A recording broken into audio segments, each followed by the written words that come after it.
ఏం కాదు.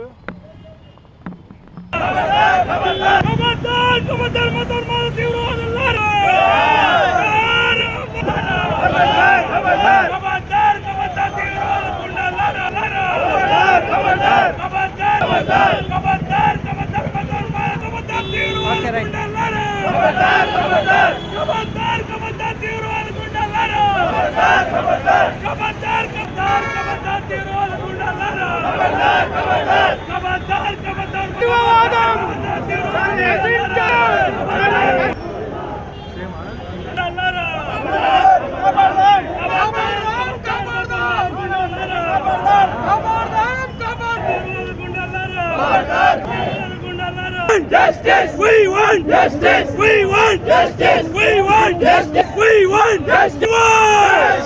We want justice! We want justice! We want justice! We want justice! We want justice! We want justice! We want justice!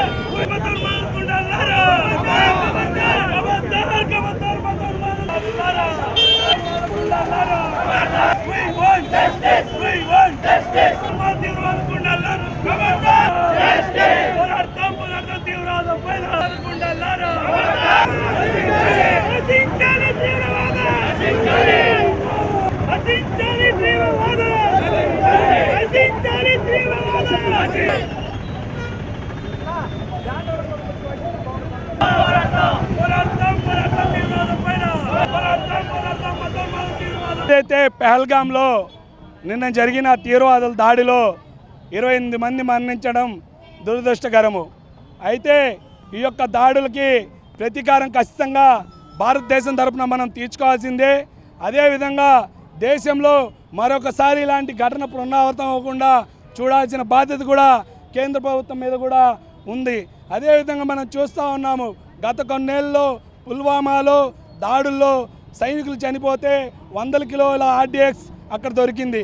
కానీ ఆ RDX ఎక్కడి నుంచి దొరికింది, ఎవరు తెచ్చారని దాంట్లో ఇప్పటిదాకా కేంద్ర ప్రభుత్వం ఒకరిని కూడా పట్టుకోకపోవడం వల్లే ఇలాంటి చర్యలు. అంటే ఇంటెలిజెన్స్ వైఫల్యం ఖచ్చితంగా నిన్న జరిగిన దాడిలో కనబడతా ఉన్నది. ఖచ్చితంగా కేంద్ర ప్రభుత్వం కూడా నిఘా వైఫల్యం దెబ్బతింది. కేంద్ర ప్రభుత్వం కూడా చూసి చూడనట్టు వ్యవహరిస్తూ ఉంది. కాబట్టి ఈనాడు తీవ్రవాదులు రెచ్చిపోతూ ఉన్నారు. ఖచ్చితంగా దీనికి కేంద్ర ప్రభుత్వం నైతిక బాధ్యత వహించాల్సిందే. నిన్న కూడా ఈరోజు జరిగిన ఒక డిబేట్లో మాజీ జనరల్ గారు, మేజర్ జనరల్ గారు చెప్తా ఉన్నారు, 1,80,000 ఆర్మీ ఉద్యోగాలు ఖాళీగా ఉన్నాయి, మీరు డబ్బులు దాచిపెట్టడం కోసమే ఈ యొక్క ఆర్మీ ఉద్యోగాల్ని భర్తీ చేయడం లేదని జనరల్ మాజీ మేజర్ గారు చెప్తా ఉన్నారంటే కేంద్ర ప్రభుత్వము దృష్టి పెట్టాల్సిన దాని మీద దృష్టి పెట్టకుండా పక్క విషయాల మీద దృష్టి పెడతా ఉన్నది. నేను ఫోన్ చేయగానే ఉక్రెయిన్ యుద్ధం ఆగిపోయింది, పుతిన్ గారికి చెప్పగానే యుద్ధం ఆగిపోయింది, గాజా యుద్ధం ఆగిపోయిందని చెప్పే మోడీ గారు మరి మన దేశంలో ఉగ్రవాదుల దాడులను ఎందుకు మీరు అడ్డుకోలేకపోతా ఉన్నారని అఖిల భారతీయ జన సమాఖ్యగా మేము కోరుతా ఉన్నాము.